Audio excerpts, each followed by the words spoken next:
Bonjour Stéphanie, Bonjour Olivier. merci de nous recevoir ici à Interenvironnement Bruxelles. Je peux te laisser te présenter du coup. Bah absolument. En fait, moi, je travaille ici à Interenvironnement Bruxelles depuis 6 ans là. J'y suis chargée de mission et plus spécifiquement sur des dossiers qui ont trait à l'environnement, tandis que d'autres collègues sont en mobilité ou en urbanisme ou s'occupent de logement. Voilà. Ok. On avait envie de discuter avec toi des enjeux liés à la 5G. C'est un domaine dans lequel, en tout cas une thématique sur laquelle Attaque Bruxelles souhaite s'investir pour diverses raisons, parce que c'est notamment une thématique qui regroupe beaucoup de problématiques liées au climat, à l'environnement, à la santé, au monde du travail, des enjeux économiques, enfin voilà, ça touche aux questions de société. Et donc on souhaitait avoir cet échange avec toi pour un peu décortiquer ce que c'est. C'est vrai qu'en fait on en entend parler depuis déjà un peu plus d'un an, je dirais.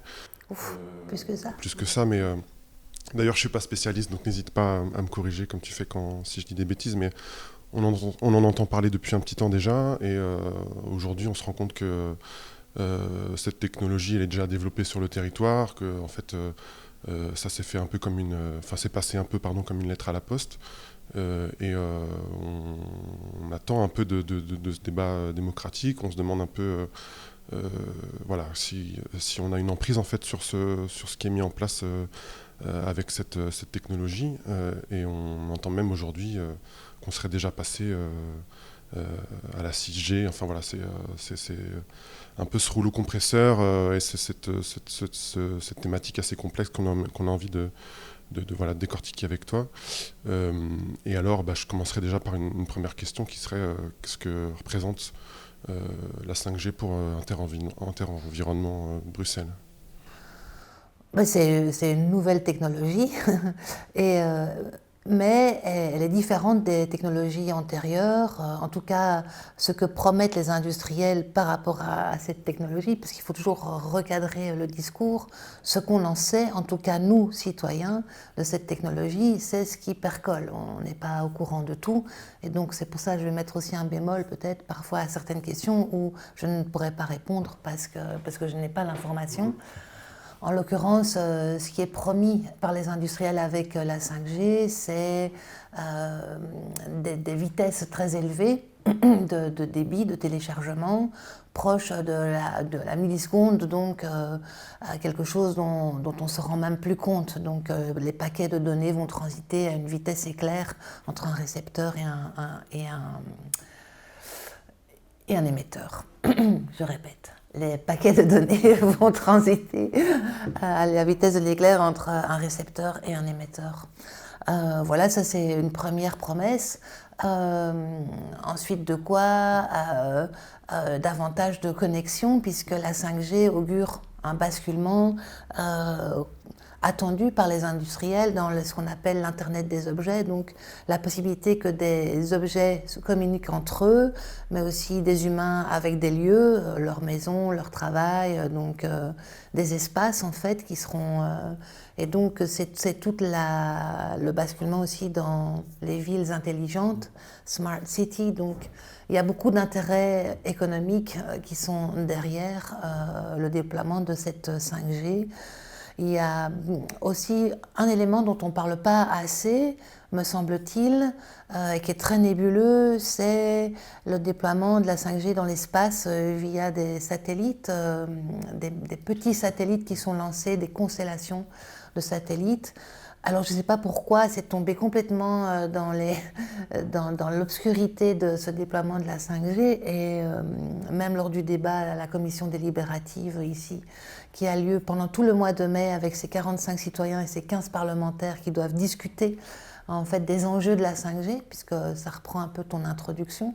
Et j'ai le sentiment, au vu des programmes qui sont distribués, qu'on ne parle pas du déploiement satellitaire de la 5G, qui est effectivement une entreprise totalement privée. Hein, donc, mais j'imagine qu'on aura l'occasion de reparler de ça. Donc ça, c'est les enjeux de la 5G, c'est les grosses différences avec les technologies antérieures. Et aussi, d'un point de vue purement technique, c'est les ondes qui vont être utilisées, c'est-à-dire la bande de fréquences dédiée à la 5G, c'est des très très hautes fréquences. Et donc, c'est un rayonnement différent qui exige un déploiement de petites antennes nombreuses dans l'espace public. Voilà. Donc, mais la 5G, c'est pas que ça, parce que la 5G va utiliser la fibre optique, elle va rester sur de la 4G aussi. Enfin, c'est une combinaison de technologies.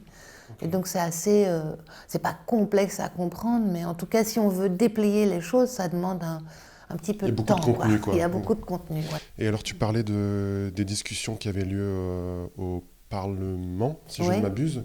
Donc ça fait partie un peu de cette mise en place. Est-ce que tu pourrais nous en dire un peu de où est-ce qu'on en est aujourd'hui dans cette installation de cette technologie ici sur le territoire bruxellois ou belge? Bon, alors, oui, il faut savoir qu'en fait, c'est les régions qui ont la compétence de fixer les normes des rayonnements électromagnétiques et donc de faire en sorte que cette 5G soit possiblement déployée sur leur territoire ou pas. À Bruxelles, en l'occurrence, jusqu'à preuve du contraire, parce que c'est aussi le discours des industriels, hein, c'est de dire que les normes actuelles ne permettent pas le déploiement de la 5G. Donc il n'y a pas de déploiement actuellement de la 5G, même pas de la 5G Lite, telle qu'elle a eu lieu en Wallonie et en Flandre pendant la première période de confinement. Il n'y a pas de déploiement de 5G Lite à Bruxelles non plus. En Flandre et en Wallonie, les normes étant différentes, il n'y a pas lieu de revoir éventuellement ces normes pour un déploiement de la 5G. Ceci dit, la Wallonie a organisé avec un comité d'experts mis sur pied un débat au Parlement wallon. Les résultats de ce comité d'experts ont été mis à disposition des parlementaires à la fin du mois de décembre 2020, début janvier 2021. En Flandre, par contre, tout est prêt c'est le tapis rouge est déroulé pour le déploiement de la 5G. Donc c'est des vitesses de déploiement différentes, alors même que, et c'est ça l'enjeu, c'est pour ça qu'il y a une grosse pression sur Bruxelles, puisque Bruxelles a été désignée comme ville porte-drapeau d'un déploiement de la 5G. Et ça, c'était à la demande de la Commission européenne, quoi. Que chaque ville, chaque État membre, désigne une ville porteuse de la 5G pour un premier déploiement, un déploiement pionnier. Et là, on remonte à 2018. Et tu parlais de vitesse de déploiement. Est-ce qu'à ton avis, ça s'est accéléré ces derniers temps, ces derniers mois ou cette dernière année? Et en fait, ma question, c'est est-ce que le confinement a eu un impact sans tomber dans des argumentaires parano ou complotistes, je dirais, est-ce que ça a accéléré le processus ou le non-processus démocratique? Alors, c'est très difficile de tirer le fil parce que c'est aussi c'est des agencements qui tout d'un coup, parce qu'il y a une crise écologique et sanitaire, vont effectivement trouver une vitesse ou en tout cas des agencements différents, comme quand il y a, je sais pas, on fait un petit mélange chimique et puis il y a un précipité dans le verre qu'on attendait depuis super longtemps et il est là. Ce qu'on pourrait dire, ce que je peux dire pour être très simple, c'est que tous les éléments pour le déploiement de la 5G en termes de la façon en fait dont on se sert du numérique et du digital et de toutes les promesses qui sont faites à partir de cette technologie digitale, elles sont en place déjà avec la 4G. Je veux dire, la société était prête pour c'est ça, un coup d'accélérateur. Alors, est-ce que le confinement, la crise sanitaire a donné ce coup de pouce, oui, dans un certain sens, puisque les gens ont été confinés chez eux, le télétravail est devenu une norme, le télétravail était déjà latent, il faisait déjà partie des stratégies d'emploi, tout simplement pour réduire la location des bureaux, pour faire des économies d'échelle, voilà. Enfin, Ça aurait même servi donc, d'argument, en fait, pour légitimer la mise en place, en fait, de cette nouvelle technologie, comme étant une réponse possible à la situation qu'on a connue ou qu'on connaît oui, encore. parce que peut-être les réseaux 4G saturent, etc. Et donc, oui, c'est pour ça que je dis que c'est un ensemble d'éléments qui tout d'un coup font que, hop, on a un précipité et on sait que tout était prêt. Et c'est un peu le coup de pouce qu'on attendait. Enfin, moi, je parlais du confinement comme un coup de pouce, mais on voit bien que en fait, tout secteur confondu, que ce soit le secteur de l'éducation et la numérisation des écoles, qui était déjà à l'œuvre et qui était un débat crispé sur les valeurs, en fait, quelles sont les valeurs que l'on veut reconnaître à l'enseignement physique, à l'importance du professeur et de la classe, enfin, bon, bref, des contacts sociaux. Tout ça a été un petit peu mis sur le côté en disant non mais là les enfants doivent continuer à être des apprenants, on va leur apprendre à distance.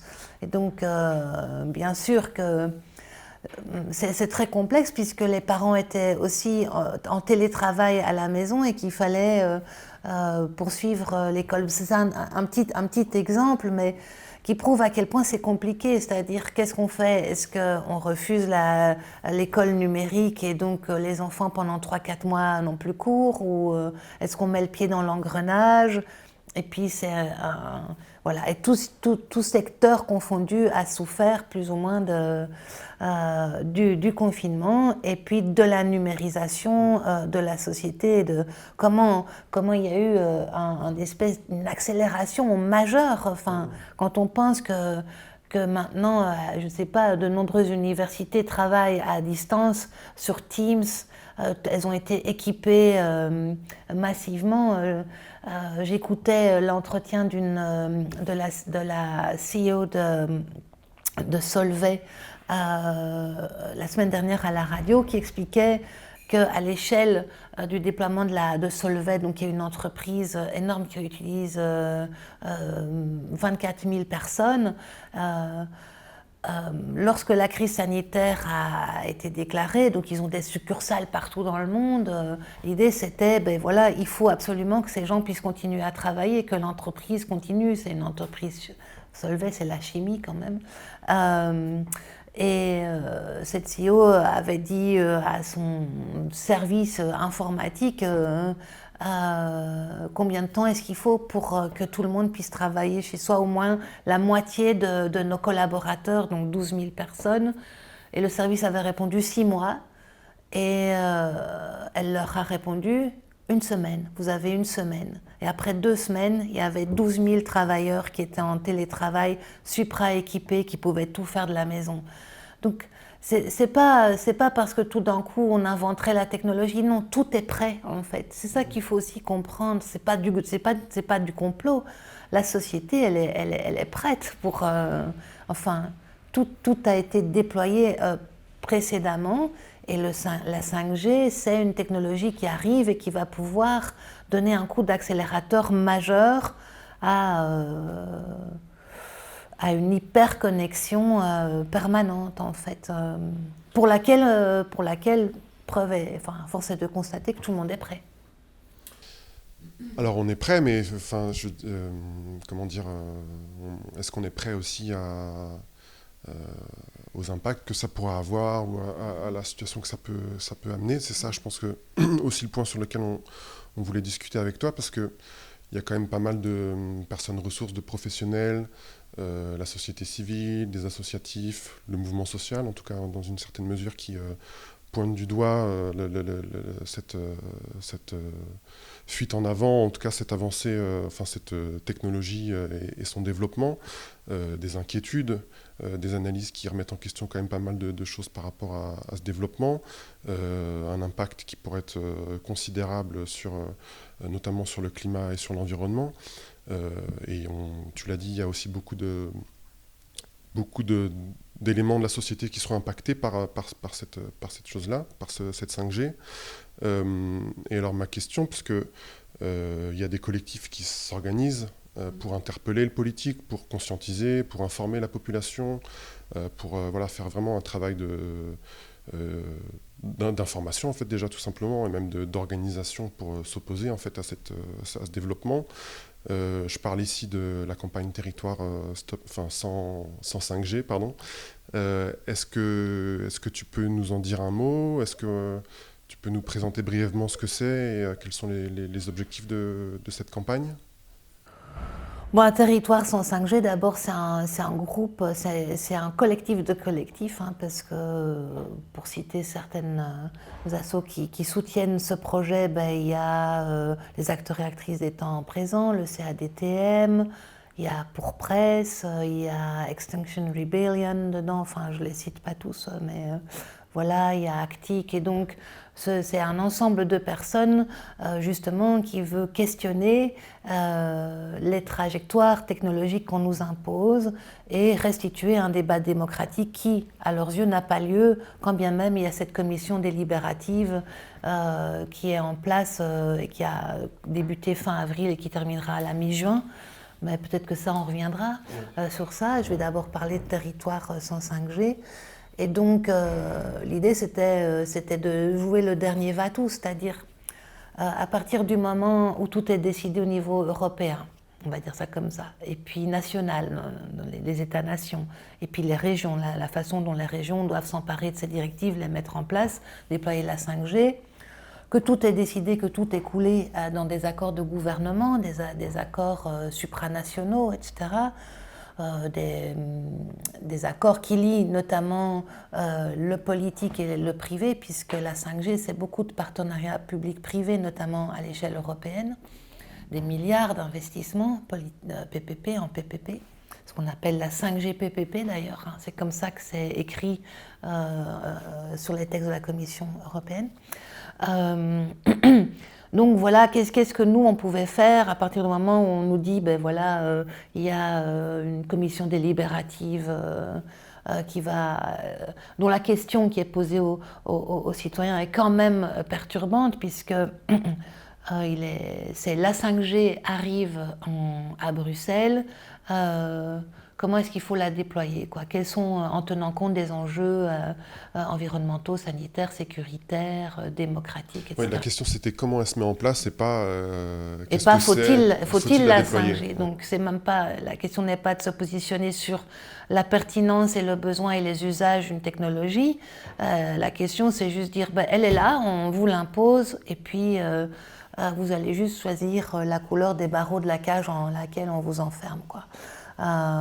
Donc ça c'est très problématique. Donc qu'est-ce que nous on peut faire, nous ensemble de collectifs qui pensons et agissons par rapport à ce rouleau compresseur? Et il restait l'échelon le plus petit, qui est l'échelon communal. On a pu voir d'ailleurs dans ce déploiement de la 5G Lite qui a pris forme lors du premier confinement, et donc qui était l'œuvre de Proximus, comment certaines communes, il y a eu une levée de bouclier, des communes qui étaient outrées de ne pas avoir été mises au courant de ce déploiement. Et notamment, l'Union des communes et des villes de Wallonie a demandé qu'il y ait une révision des textes fondateurs de leur association, et qu'elles puissent retrouver une espèce de compétence et de souveraineté par rapport à des débats et des enjeux techniques comme cela. Donc ça a fait bouger les lignes quand même, cette marche forcée de Proximus. Donc on sait qu'il y a une volonté communale qui existe. On sait que, en fait, cette fibre-là, elle existe. Et d'ailleurs, lorsqu'on discute avec certains mandataires communaux, on se rend bien compte qu'ils ont choisi eux-mêmes d'être des mandataires communaux parce qu'ils savent que c'est la politique de proximité et que c'est celle qui est la plus proche, en fait, du citoyen. Donc, c'est celle qui peut aussi entendre les mécontentements, les craintes, répondre aux peurs éventuellement des citoyens. Et jouer son rôle de Et contre-pouvoir. oui, oui. Et donc, Territoire sans 5G propose 4 thématiques qui sont les clés de compréhension des enjeux de la 5G. Donc, sécuritaire, sanitaire, environnementale, la question de la démocratie et la question énergétique. Voilà, pour un peu déplier ces enjeux de la 5G, pourquoi on s'inquiète en fait de ce déploiement qui pour nous n'est pas discuté réellement démocratiquement. Et on propose des modèles d'interpellation communale. Une interpellation peut être donc portée par un et plusieurs citoyens qui interpellent le conseil du bourgmestre et des échevins, collège du bourgmestre et des échevins, afin de mettre la question de la 5G à l'ordre du jour d'un débat communal, d'une assemblée communale. L'interpellation, une fois qu'elle est déposée, l'interpellation, elle reprend certaines demandes des habitants et qui invitent dès lors les mandataires à adopter une motion contre le déploiement de la 5G. Alors certaines communes ont déjà adopté des motions, on peut citer Woluwe-Saint-Lambert à titre d'exemple qui a pris une motion contre le déploiement de la 5G. Je pense que c'était même tout début 2020, avant même le confinement, voire fin 2019, exigeant un débat démocratique, c'est-à-dire la motion dit clairement il n'y aura pas de déploiement de la 5G sur le territoire de Woluwe-Saint-Lambert tant qu'il n'y aura pas eu un débat démocratique sur les enjeux de la 5G. Alors maintenant, on peut se dire, tiens, quel débat, quelle forme est-ce que M. Minguin, le bourgmestre de Woluwe-Saint-Lambert, estime que le débat qui a lieu aujourd'hui au Parlement bruxellois est démocratique? On ne sait pas. Voilà, du coup, c'est aussi ça qui est questionnant par rapport au processus dit démocratique qui se passe aujourd'hui au Parlement bruxellois. C'est de se dire que les communes probablement attendent les résultats et voir comment éventuellement les recommandations qui auront été faites par l'ensemble des citoyens et des parlementaires qui siègent au sein de cette commission délibérative, comment ces recommandations vont être entendues et mises en application, comment elles vont être traduites tu parlais politiquement. d'une commune bruxelloise et en Wallonie et en Flandre aussi, il y a des communes qui ont... En Flandre, pas à ma connaissance. Aucune commune n'a pris de motion contre... alors je peux me tromper parce que je connais moins évidemment le territoire néerlandophone, flamand. Mais au total, en Wallonie et à Bruxelles, il y a une quarantaine de communes qui ont pris des mesures. Voilà. Et donc cette campagne Territoire sans 5G, c'est une campagne qui vise à interpeller les responsables politiques et à essayer de peser sur la manière dont cette technologie est mise en place ou sera mise en place sur le territoire. Oui, et qui exige en fait, parce que les citoyens qui vont interpeller les mandataires communaux de leur commune vont pointer différents aspects, des différentes problématiques qui sont liées à ce déploiement de la 5G, qui ne sont pas résolues, parce qu'il n'y a pas de consensus non plus scientifique à l'heure actuelle sur la nocivité des ondes électromagnétiques en général, et a fortiori, en particulier sur la 5G, il n'y a pas d'accord non plus sur la nocivité. Par contre, il y a quand même un faisceau de compréhension de l'impact, des impacts environnementaux, d'un basculement de la société dans le tout au numérique et du tout connecté. Et voilà, donc il y a quand même aussi d'autres aspects, et puis de la surveillance des citoyens. On a parlé un peu du coup de l'attitude de la représentation politique vis-à-vis de ce déploiement, vis-à-vis de cette technologie. Est-ce que tu as un peu plus d'éléments par rapport à des prises de position ou à des partis politiques, sans vraiment préciser, mais qui soutiennent ou qui sont à l'offensive contre cette technologie? Est-ce qu'il y a eu des prises de position par rapport à ta connaissance, par rapport à ça?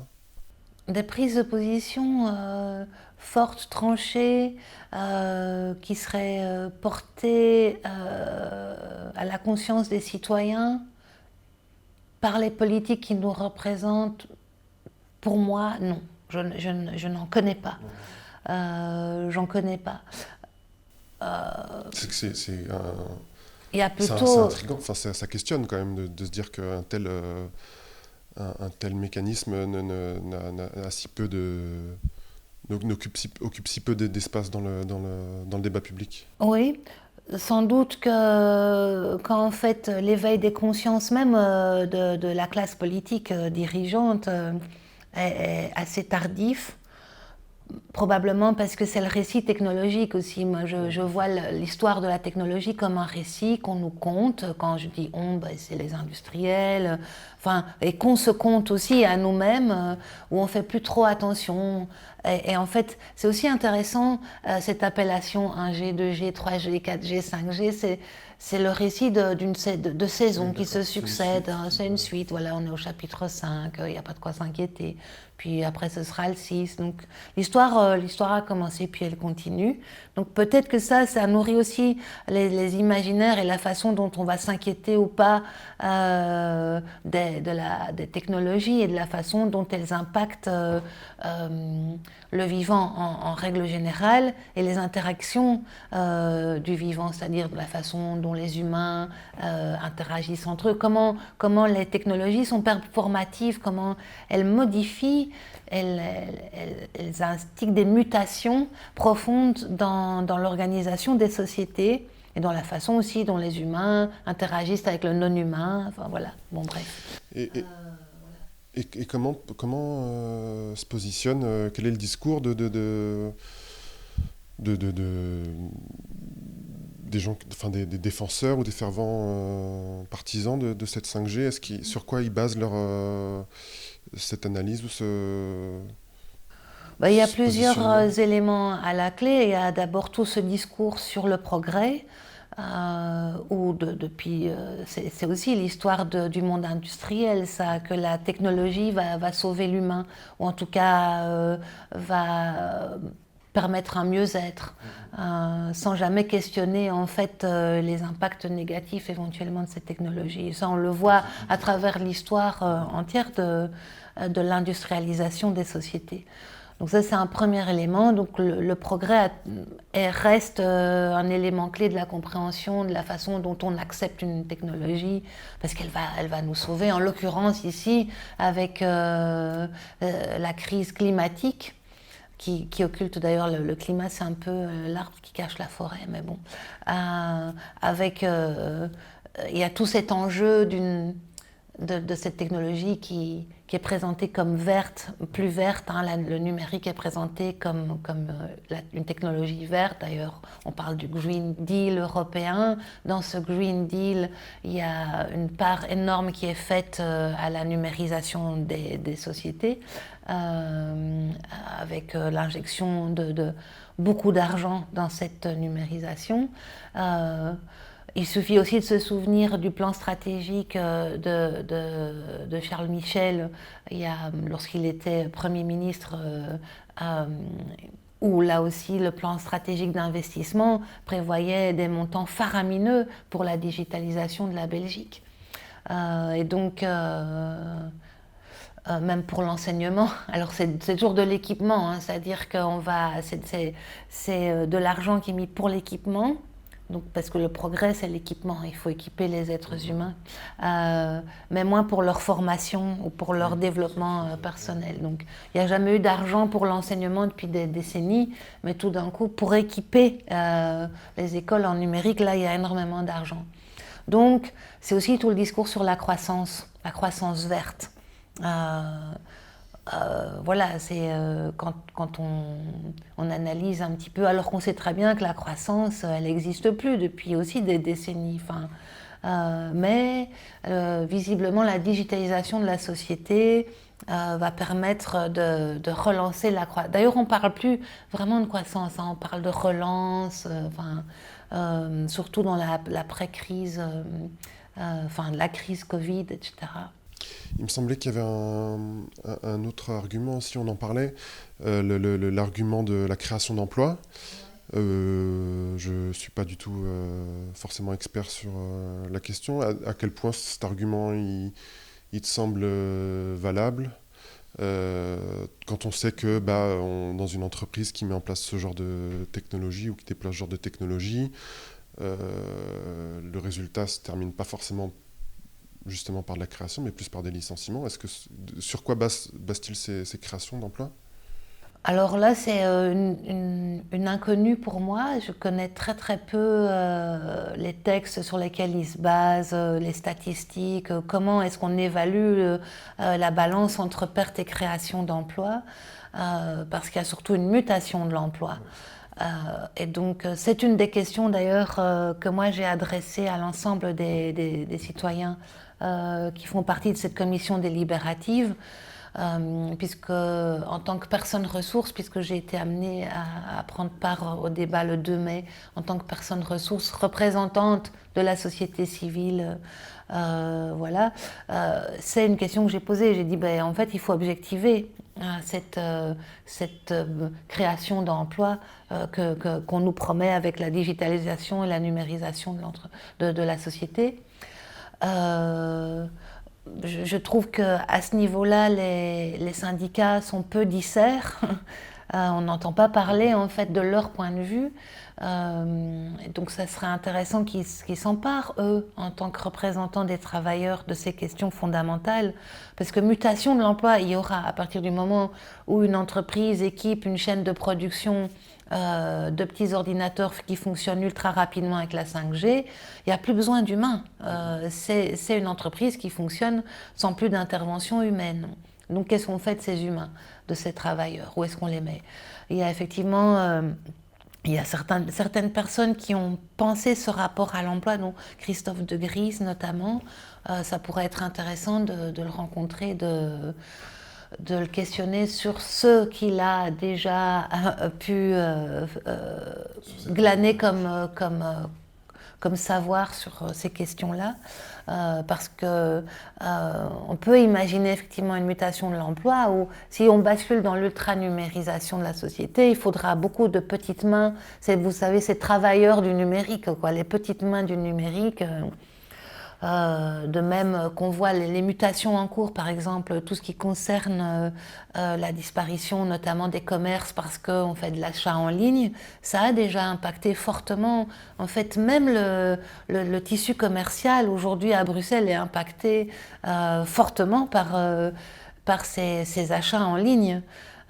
Et donc ça serait aussi intéressant de partir de là où on est là où on est maintenant, euh, sur ce qu'on sait, c'est-à-dire qu'on sait comment, par exemple, je ne sais pas, certains commerces ont préféré réduire, par exemple, le nombre d'implantations dans la ville, louer un hangar qui permet de stocker du matériel qui fait partie des commandes qu'on leur fait par Internet. Ça coûte moins cher que d'avoir un magasin. Une vitrine, voilà. Et ça, c'est un fait réel. On peut chiffrer ça à Bruxelles. Voilà. Donc, on peut imaginer que effectivement, le basculement total va d'office modifier l'organisation du commerce, des déplacements, du territoire, Mais de l'emploi. en ça on se le disait, la dimension locale, elle est importante parce que ça va permettre de voir concrètement, de mesurer, de voir l'impact aussi que pourra avoir ce déploiement de cette 5G. Donc il y a une dimension locale dont tout un tas d'acteurs et actrices pourront se saisir, notamment je pense à la campagne Territoire sans 5G. Il y a une dimension quand même qui est européenne, une dimension un peu plus peut-être internationale, parce qu'il y a des pays qui sont déjà à la pointe de ce déploiement. Je pense notamment aux États-Unis ou même à la Chine, qui sont en train de déployer des sommes, je pense, et des forces astronomiques pour déployer cette technologie. Est-ce que tu as un peu plus d'éléments par rapport à ça? et je pense pas forcément en termes de déploiement, les dérives que ça peut entraîner, notamment je pense à cette technologie au service de dérives autoritaires ou de surveillance de la population. Est-ce qu'il y a déjà des mécanismes qui sont mis en place? Et à l'inverse, donc est-ce qu'il y a des gens qui s'organisent pour lutter contre cette technologie? Est-ce qu'il y a des gens qui ont déjà franchi quelques caps par rapport à ces mobilisations? Est-ce qu'il y a des endroits dans le monde où il y a des résistances un peu plus fortes? Bon, au niveau des résistances, j'ai pas une connaissance très à l'international, hein, ou vague, ou comme d'aucuns peuvent en avoir. C'est-à-dire que l'on sait que quand même le mouvement Stop 5G, par exemple, qui a sa réplique en Belgique, qui est le collectif Stop 5G belge, qui est intéressant d'ailleurs, puisqu'il, pour la première fois, enfin pas pour la première fois, mais quand même c'est un fait neuf, il regroupe des associations des 3 régions de Belgique. Et donc c'est une plateforme nationale, quoi. Mais c'est une inspiration internationale, c'est-à-dire que c'est un mouvement international, Stop 5G, né aux États-Unis, effectivement. Alors, je ne sais plus si c'est un médecin ou un ingénieur qui a lancé ce mouvement-là et qui en a appelé au dépôt en 2018 d'une pétition internationale demandant aux États, à l'ensemble des États à l'échelle planétaire, un moratoire sur la 5G. Donc un moratoire, c'est stopper le déploiement en attendant d'avoir davantage d'informations sur les impacts, les effets multifactoriels de cette 5G. Et donc, ce mouvement a pris forme partout dans le monde, en Europe, que ce soit en Italie, en Suisse, en France. Il y a eu des mouvements Stop 5G en Allemagne qui chacun se sont organisés en sous-groupes. Et donc, c'est quand même une organisation à l'international qui est assez intéressante, donc qui est contestataire. Effectivement, ce sont des mouvements qui peuvent s'épuiser à force de prêcher dans le vide et de ne pas être entendus. Parce qu'on voit la façon dont le politique, parce que c'est quand même après toujours des questions de décision politique, passe outre en fait les appels incessants des populations, de leur population, à demander un moratoire, à exiger davantage d'études, davantage de prévoyance. Voilà, donc ça c'est... Là, je brosse un portrait très large d'une contestation qui existe et qui, à ce jour, n'est pas entendue. Parce que ce qui est très surprenant dans les contestations, et ça, on le voit même quand il y a la commission délibérative au Parlement, où il y a une série d'experts qui sont invités, de personnes ressources, il y a quand même toujours une espèce de discours institutionnel ou institutionnalisé, avec une alliance plus ou moins objective entre politique et industriel. Bon alors voilà, elle est aussi historique cette alliance, hein, bien sûr, parce qu'elle explique aussi les politiques d'emploi. Elle est à l'œuvre parce qu'elle explique plein d'autres choses sur la façon dont l'économie d'un pays fonctionne. Et puis, en vis-à-vis, on a la parole de citoyens qui s'organisent, qui contestent, par exemple, le déploiement de la 5G, mais qui ont un discours qui est quasi inaudible, parce que, le discours institutionnel prêche aussi tout ce qui est institutionnalisé au niveau sanitaire, sur les normes, etc., tandis que le discours citoyen va contester la façon même dont ces normes sont édictées. Donc elle va contester le fonctionnement, en fait,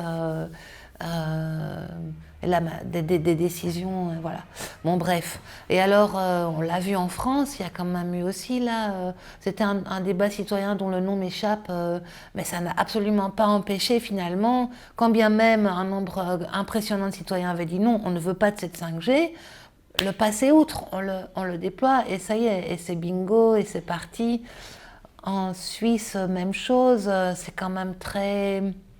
Même si la Suisse a une position plus ferme au niveau des représentants politiques pour un non-déploiement de la 5G, force est de constater que les antennes sont quand même installées. Du coup, voilà, il y a...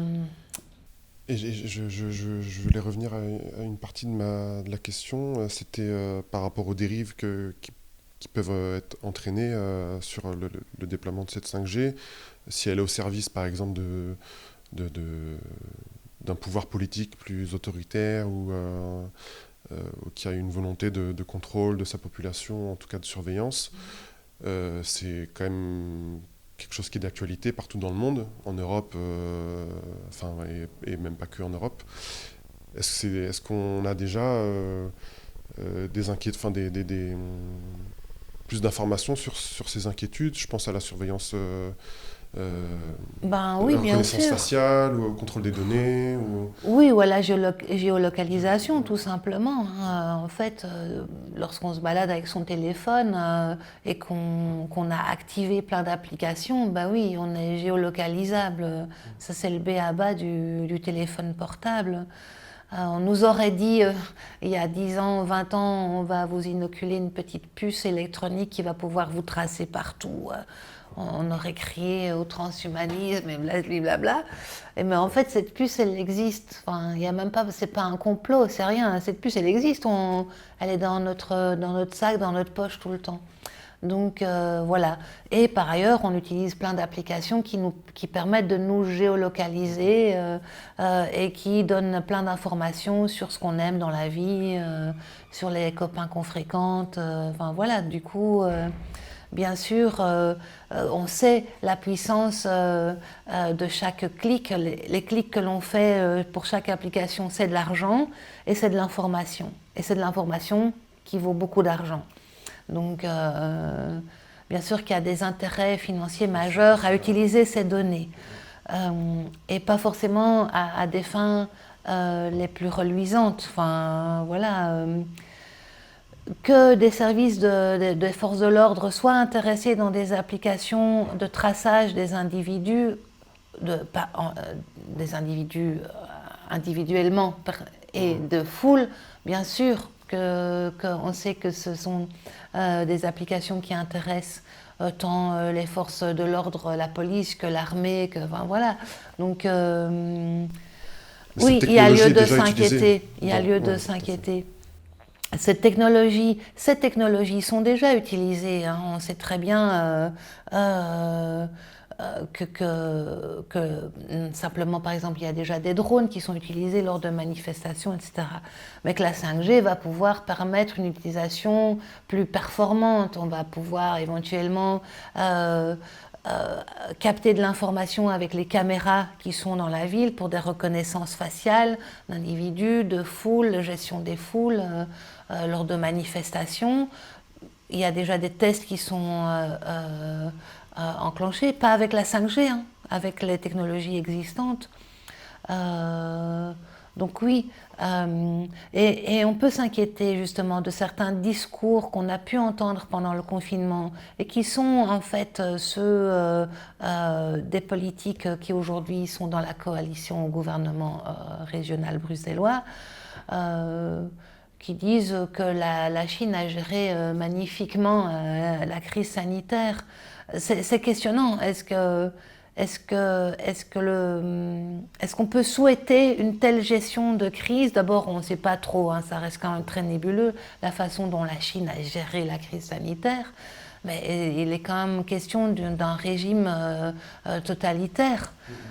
Euh, est-ce qu'on peut admirer la façon dont les citoyens sont suivis en Chine avec, vous savez, ces crédits sociaux là où on traverse au rouge, on est repéré par une caméra, on a -1 sur sa carte d'identité, c'est ça le crédit Oui, les social, citoyens hein. qui seront notés, ouais, tout à fait, Est-ce ouais. que c'est vers ces sociétés-là qu'on veut se diriger ou, ou est-ce que le politique ne doit pas justement se rendre compte que la contestation est une puissance de vie et qu'il faut la chérir dans les sociétés. Il faut restituer justement le droit de contester les décisions. C'est une société souhaitable, une société qui conteste. L'inverse serait très dommageable, en ce compris pour le politique en place. Et alors, pas forcément pardon, pour changer de sujet, mais les opérateurs ont un rôle important, ils jouent un rôle important dans ce déploiement. Est-ce que tu peux nous en dire un mot, notamment sur la manière dont ils vont acheter les antennes ou les bornes de déploiement, c'est ça? Je ne sais pas si j'utilise le terme exact. Non. Pour déployer cette technologie 5G, il faut d'abord que les bandes de fréquences qui vont permettre son déploiement, chaque technologie a des bandes de fréquences qui lui sont assignées. Donc la 5G, c'est des bandes de fréquences très élevées, on est dans les 3 GHz, etc. Et supérieurs, 3,4, 3,8. Et donc, ces bandes de fréquences sont mises en vente par l'État belge. Et les opérateurs vont les acheter. Les opérateurs, 4, 5 opérateurs, pour après pouvoir mettre en œuvre le déploiement, c'est-à-dire pour faire en sorte que les infrastructures qu'ils auront installées, les antennes, fonctionnent effectivement sur ces bandes de fréquences-là. Et donc, il y a une mise aux enchères qui n'a pas encore eu lieu en Belgique. Donc, il y a une grosse dispute sur la façon dont les régions et le fédéral vont se disputer les gains, la façon dont ils vont partager le gâteau. Ça, c'est typiquement belge. Donc, à ce stade, il n'y a pas d'accord à ma connaissance. Et c'est la raison pour laquelle, justement, pour contourner ce déficit d'accord typiquement belge, l'IBPT, donc le régulateur fédéral des ondes électromagnétiques, a autorisé via un appel à candidature, à donner accès à des premières bandes de fréquences pour un temps provisoire. C'était cette fameuse... allez, c'est pas une enquête publique, j'oublie le terme maintenant, tu ne sais pas m'aider. Bref, consultation publique qui avait lieu au mois d'avril aussi, et en plein confinement, et qui a attribué de façon provisoire un spectre, une partie du spectre pour un déploiement premier de la 5G à 5 opérateurs de téléphonie mobile. Le collectif Stop 5G a d'ailleurs contesté, IEB aussi a soutenu on a déposé un recours devant la Cour des marchés et on a été débouté. Voilà. Mais pour contester en fait cette attribution provisoire, parce que c'est une attribution provisoire, alors que je ne dise pas de bêtises, jusqu'en juin 2025. Et on sait très bien que du provisoire jusqu'en juin 2025, c'est plus du provisoire. Voilà, merci. Et est-ce qu'il y a quand même une certaine réticence par rapport à la position ou l'attitude des opérateurs quant à ce que ça peut représenter comme investissement financier? De quelle mesure est-ce que ça va vraiment leur être bénéfique, entre guillemets, si je puis dire? Est-ce qu'il y a eu même des opérateurs qui sont intervenus publiquement, ou en interne, il y a eu peut-être des employés qui ont tiré la sonnette d'alarme? Alors, effectivement, ce sont des investissements colossaux pour les opérateurs. Donc, avec une marge bénéficiaire que je ne connais pas, mais qui n'est peut-être pas rassurante pour eux. C'est peut-être même de la perte financière. Donc, de toute façon, ils ont besoin de l'argent public pour déployer les infrastructures 5G. Donc, ça, on le sait. Et d'ailleurs, c'est pour ça, tout à l'heure, je disais 5G PPP. On sait que la 5G a besoin de partenariats publics-privés. Donc c'est nous qui allons payer le oui, déploiement. Oui. Tout à fait, Et alors, il y a eu d'ailleurs en 2019, lorsque l'on discutait fin 2019, lorsque l'État belge et les régions discutaient de cette fameuse mise aux enchères, il a été question à un moment, et ça a été relayé dans la presse nationale, que l'argent de cette mise aux enchères soit finalement réinjecté dans sa globalité presque dans le soutien à la construction de l'infrastructure pour la 5G. Donc que en fait cet argent ne revienne pas à l'État belge, enfin que tout de suite l'État belge mettrait, à l'époque on parlait de 850 millions d'euros, ce qui est très peu par rapport aux ventes aux enchères qui ont eu cours déjà dans le reste de l'Europe. Mais que ces 850 millions seraient tout de suite injectés dans les infrastructures pour permettre un déploiement physique, parce que c'est des antennes, c'est des câbles, c'est des boîtiers électriques, c'est des pylônes, et ces infrastructures coûtent un pont. Donc il faut beaucoup d'argent pour déployer cette 5G, c'est beaucoup de matière, quoi. Mais alors du coup, est-ce qu'on aurait intérêt à interpeller directement les opérateurs par rapport à ces enjeux-là? Je veux dire, en tant que client, je ne sais pas si c'est le terme exact, mais de n'importe quel opérateur, est-ce qu'on aurait, nous, notre mot à dire par rapport au fait qu'ils sont en fait, aussi responsables des dégâts annoncés ou de dérives qui pourraient avoir lieu? Oui, effectivement, on peut interpeller les opérateurs. Non, et je pense que d'aucuns ne s'en privent pas. C'est vrai qu'ici à IEB, on ne l'a pas encore fait. Dans le sens où un opérateur, je veux dire, est-ce que vous êtes conscient des risques ou des dangers climatiques, environnementaux? Ils sont conscients, d'autant que je pense que c'était sur le site de Proximus, il y avait une petite vidéo qui expliquait aux employés de Proximus, notamment à tous les installateurs d'antennes, à quel point cette technologie était nocive et toutes les précautions qu'ils devaient prendre. Et d'ailleurs, un journaliste de la RTBF a utilisé une petite séquence, ou en tout cas dans une interview, c'est Benoît Feit qui a fait un documentaire, ou un reportage d'investigation sur les effets de la 5G, qui remonte à l'automne dernier, je pense qu'il a été diffusé l'automne dernier, et qui relate cette petite vidéo qui expliquait aux employés de Proximus à quel point les ondes étaient quand même nocives. Donc voilà, bien sûr, mais ça fait partie du passé outre aussi, c'est-à-dire on connaît la nocivité d'une technologie, quelle qu'elle soit. En l'occurrence, on parle des ondes, des technologies mobiles, mais voilà, ça n'empêche en rien son déploiement. Mais ça, je réponds peut-être pas à la question. Non, mais c'était plus dans le sens où, en fait, la proximité avec ce que peut être une agence d'opérateur ou un siège d'opérateur peut être aussi un lieu d'expression de la contestation ou de l'interpellation du citoyen ou de n'importe qui par rapport à ce déploiement, quoi. Ouais. C'est-à-dire, dans les agences, c'est les gens qui travaillent pour Proximus, effectivement. Parce que je pensais que tu évoquais éventuellement le fait d'interpeller aussi, tout à fait. Les directeurs. Tout à fait. Non, ça, effectivement, on sait que ça ne marche pas. Tandis qu'aller, bloquer des agences, mais ça, Extinction Rebellion le fait, bloquer des agences. Voilà, bien sûr.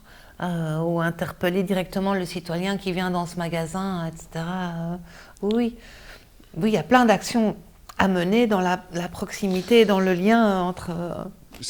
Parce que voilà, tu le dis, on a ce rouleau compresseur, on n'a pas vraiment d'emprise là-dessus, même si en fait il y a tout un tas de gens, personnes qui peuvent mettre le doigt sur les dérives ou les désastres annoncés, qui essayent d'informer un maximum les gens sur ces dangers-là. On n'a pas d'emprise et au final tout est déjà bouclé, tout est déjà fait. Et, le chemin est tracé et il n'y a que celui-là et on ne sait rien faire et rien dire.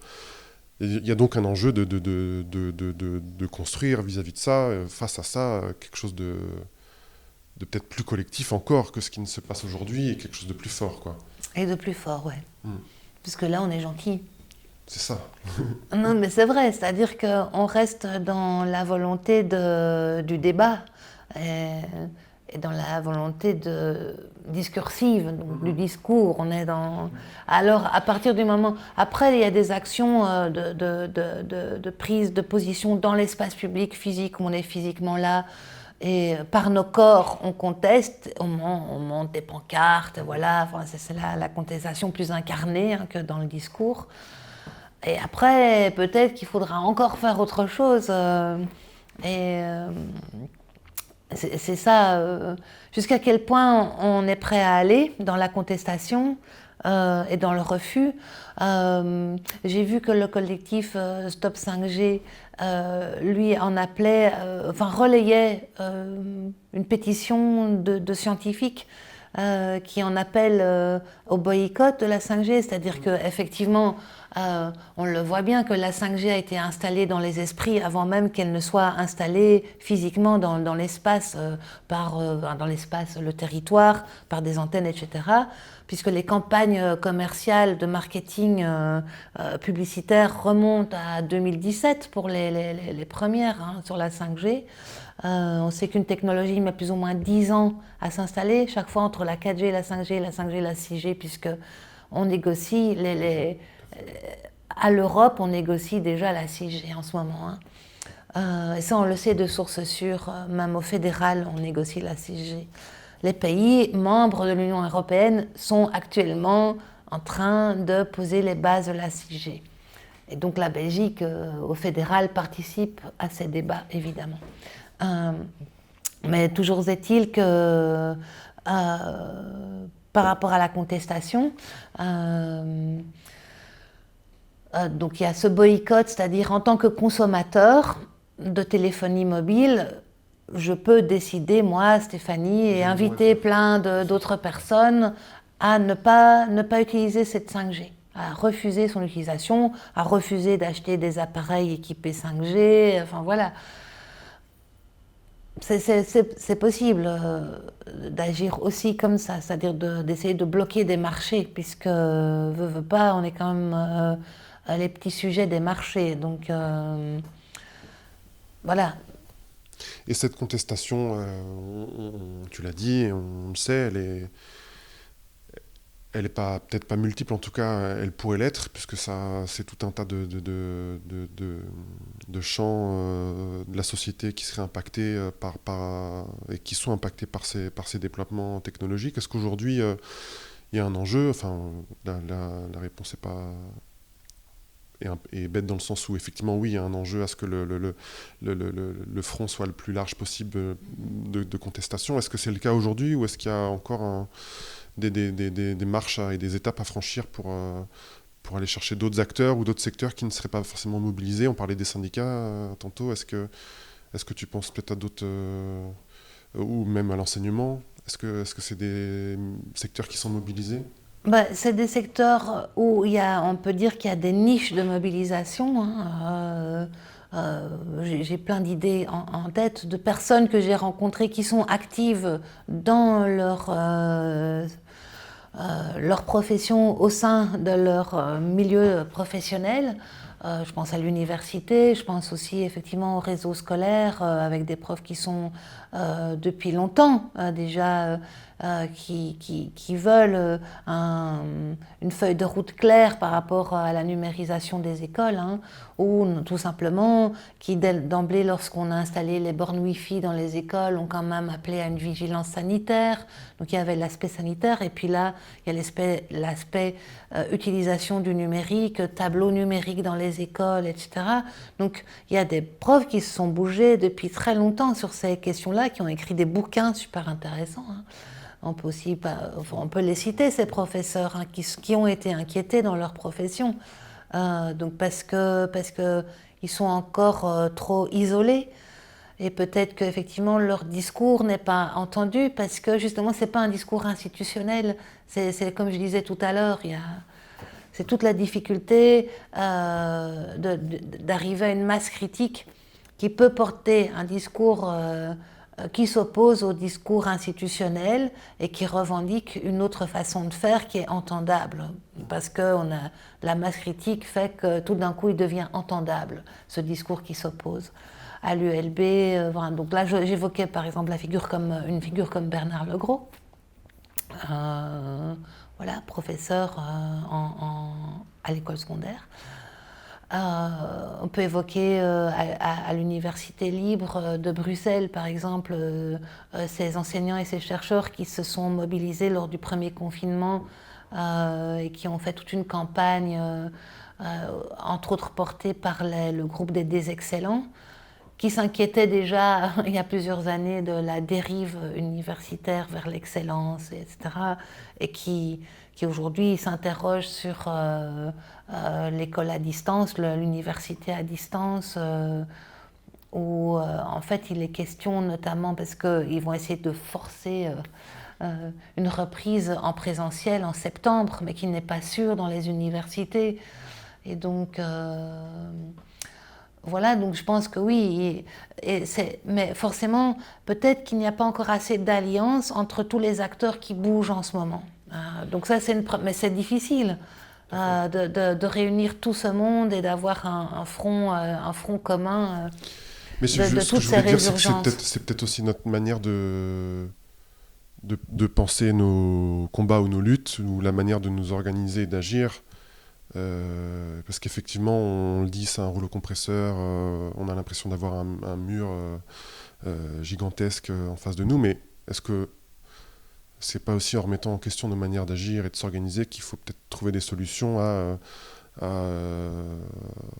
afin de retrouver peut-être plus d'efficacité et plus d'impact dans nos combats? Je pense notamment à des actions plus directes ou peut-être à sortir de ces cas collectifs, des fois pas forcément très efficaces ou trop déconnectés en fait d'une réalité ou d'une réalité de terrain, excusez-moi.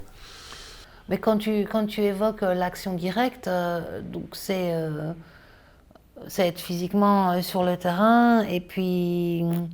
Je ne sais pas, donne-moi un exemple précis de ce que tu appelles l'action directe. D'occupation, d'événements, d'animations concrètes qui peut se reproduire plusieurs fois sur des territoires différents.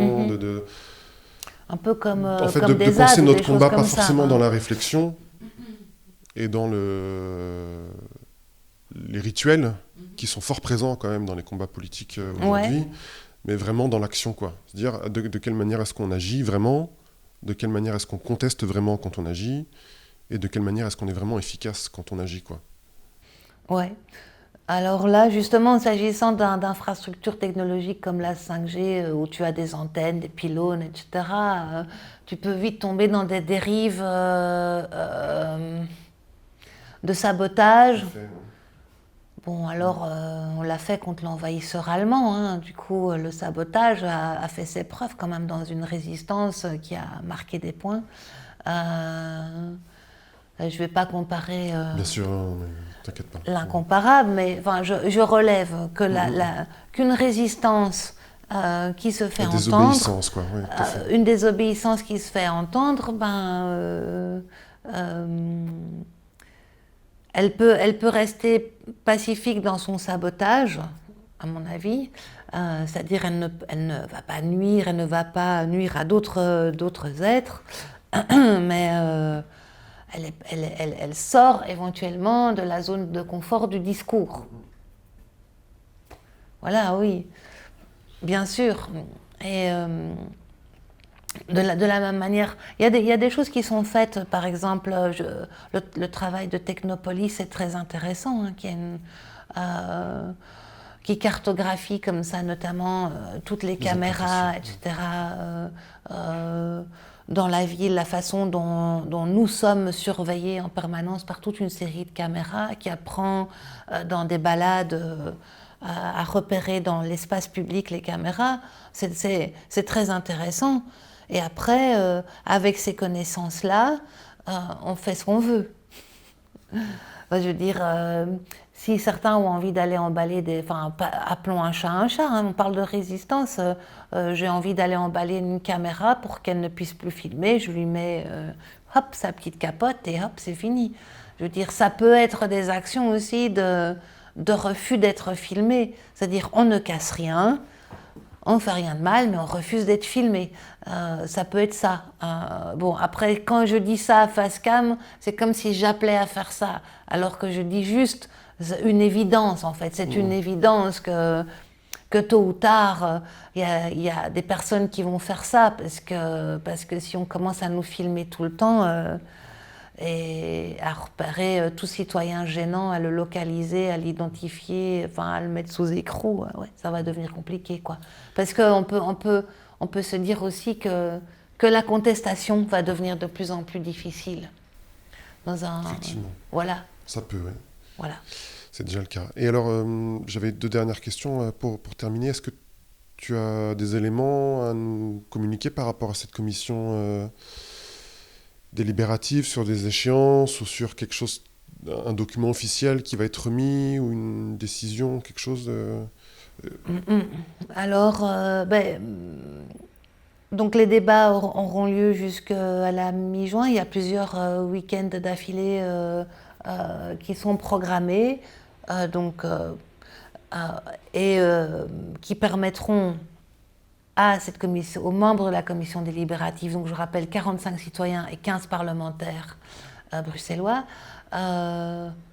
de mettre noir sur blanc des recommandations qui vont être soumises à l'exécutif bruxellois. Alors, est-ce qu'ils vont en tenir compte ou pas ? C'est pas du tout contraignant ou quoi que ce soit. Rien, enfin, je n'ai rien lu en ce sens. Je n'ai rien lu en ce sens.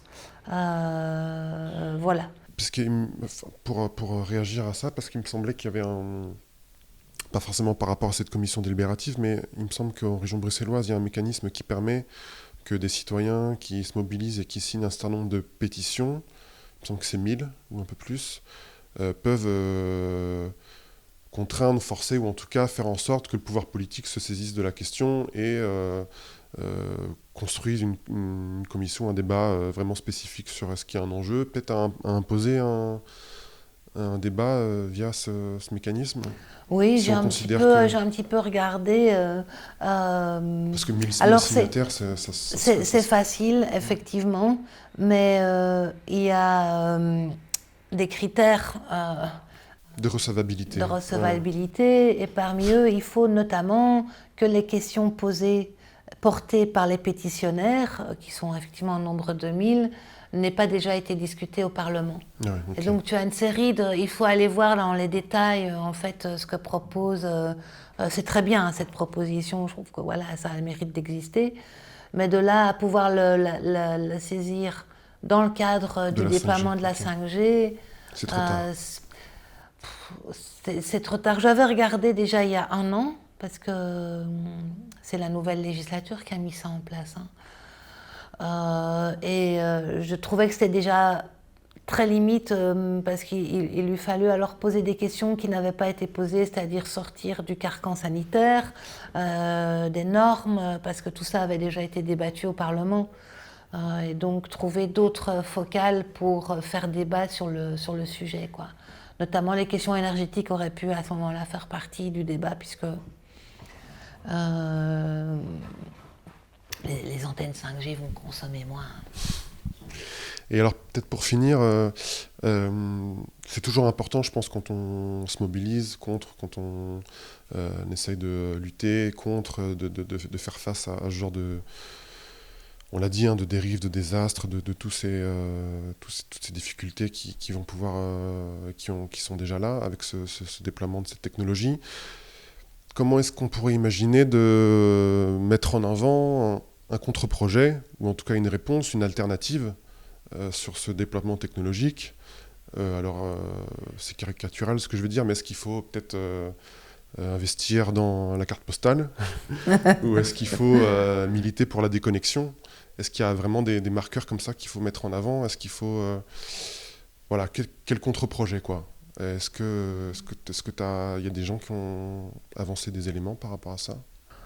Ouais, hein, il y a des gens qui bossent là-dessus et qui écrivent des superbes livres pardon, sur la déconnexion, etc. Bon, alors, moi j'ai du mal à embarquer là-dedans. Euh, sur des questions de sobriété de connexion, oui. Là, je vois des possibilités. Mais alors, à quel point elles seraient contraignantes? C'est-à-dire, euh, si sobriété il y a dans l'usage du numérique et donc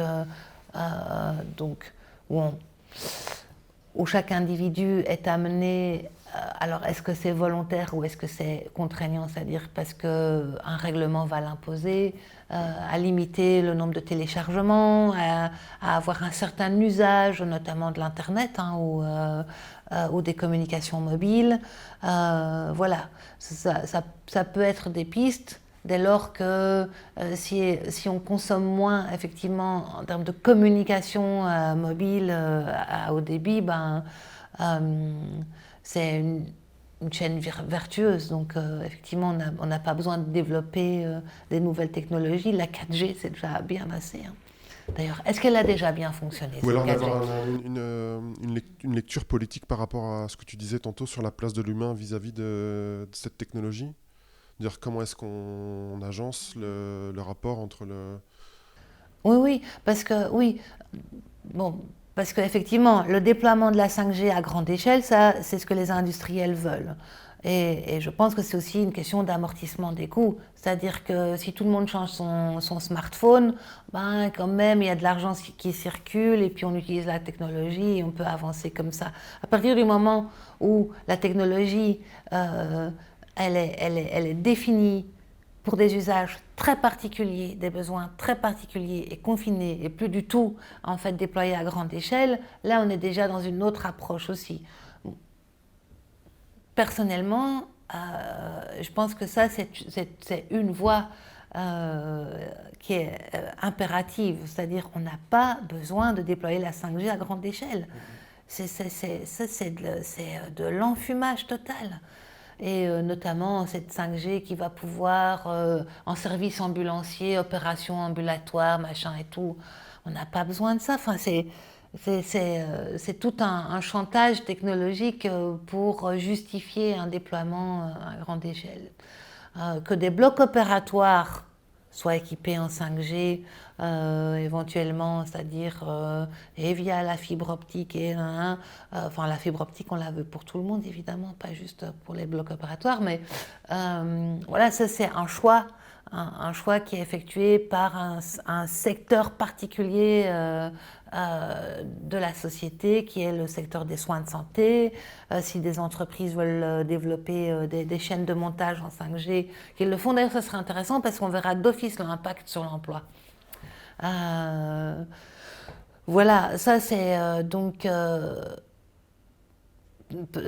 des éléments que je vois. Après, des alternatives concrètes, j'ai l'impression qu'on bascule très vite dans l'idéologie. Enfin, C'était une idée comme ça, mais je pense que rien mais que le fait de se dire que c'est pas la trajectoire que souhaite, qu'on souhaite, c'est ouais, déjà ouais. une alternative. Mais effectivement, pratiquement, ça c'est une des questions aussi que j'ai posées aux membres de la commission délibérative, c'était de voir justement quels mécanismes les pouvoirs publics pouvaient mettre en place, parce qu'ils ont un rôle à jouer dans la façon dont les technologies sont déployées en toute impunité, notamment sur le contrôle des campagnes publicitaires.